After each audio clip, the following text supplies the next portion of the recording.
Tatlong araw nang hinahakot ang mga basurang inanod ng Bagyong Lando sa Manila Bay. Sa dami ng basura, baka abutin pa raw hanggang sa katapusan ng buwan bago ito tuluyang maalis. Mula sa Maynila, may ulat on the spot si Dano Tingkungko. Dano? Maris, hindi lang pinsala sa maraming lugar ang iniwan ng Bagyong Lando, kung hindi santambak na basura, halimbawa na lang dito sa Manila Bay. Tanghaling tapat na pero hindi pa rin nababawasan yung basura sa Baywalk na nahakot mula sa breakwater mula pa kaninang umaga. Kwento sa akin ng mga basurero, Maris, pangatlong araw na raw nila itong ginagawa. Bagamat tinulungan sila ng mga sundalo raw na ilipat ang mga basura mula sa breakwater patungo sa Baywalk, tila hindi raw matapos-tapos ang kanilang trabaho. Para raw kasing hindi nababawasan ang nakukuha nila. Isa raw sa mga tinuturo nilang dahilan kung bakit maraming basura ang naanod sa Manila Bay ay dahil sa mga estero kung saan madalas itinatapon yung kanilang mga hinahakot. Walang malinaw na tansya kung gaano karaming basura eksakto ang naanod sa Manila Bay, pero kung gaano katagal eksakto, kung kailan ito tuluyang matatanggal, baka abutin pa raw hanggang katapusan ng buwan.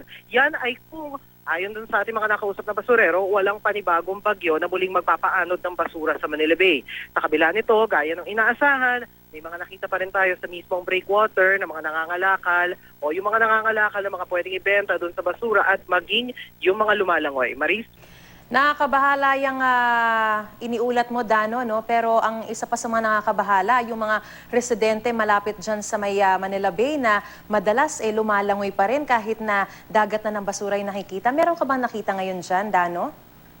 Maris, hindi katulad kahapon, no? Lalo na ngayon kasi tanghaling tapat ngayon, mangilan-ngilan lang yung nakikita natin.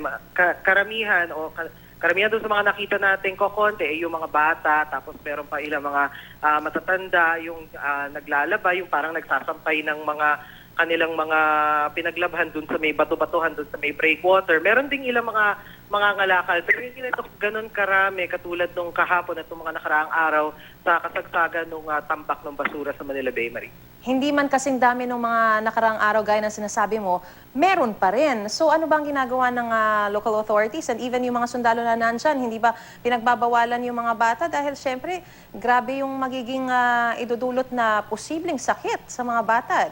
Actually, perennial problem na yan, no, Dano? Pero syempre kung may makikita kayo na mga tao dyan na lumalangoy pa rin, hindi ba yan na pinipigilan?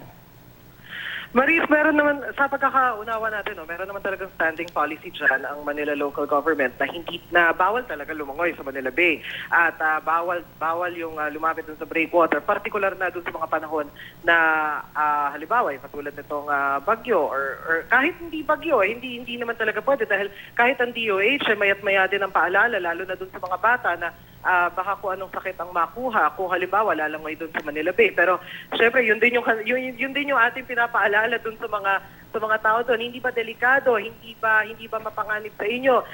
Meron iba talaga talagang sabihin na lang natin talagang insistent doon sa kanilang gustong mangyari at yung kanilang kumpiyansa sa sarili na wala namang mangyayari sa kanila. Pero sa nakita natin, Maris, meron namang mga sumasaway, pero yung mga bata, halimbawa yung ilang mga nangangalakal, sige pa rin, titigil naman daw sila kung makuha na nila. Halimbawa, yung sa kaso ng mga mangangalakal, makuha na nila yung kanilang mga ibebenta mula doon sa mga naanod doon sa Manila Bay, Marie. Dano, sorry, huli na lang at kahit very briefly lang, nakikita natin maraming mga sundalo na tumutulong, pero balak ba nila na humingi na rin o makipag-ugnayan sa mga private companies para tumulong? Kasi kung sinasabi nga na aabutin pa hanggang sa katapusan ng buwan bago tuluyang maalis yung mga basura dyan, hindi ba kailangan na ng tulong ng mga private companies, yung mga talagang mas maraming mga equipment para matanggal ng mas mabilis yung mga basura dyan dahil hindi rin biro yung maaaring i-pose na health concerns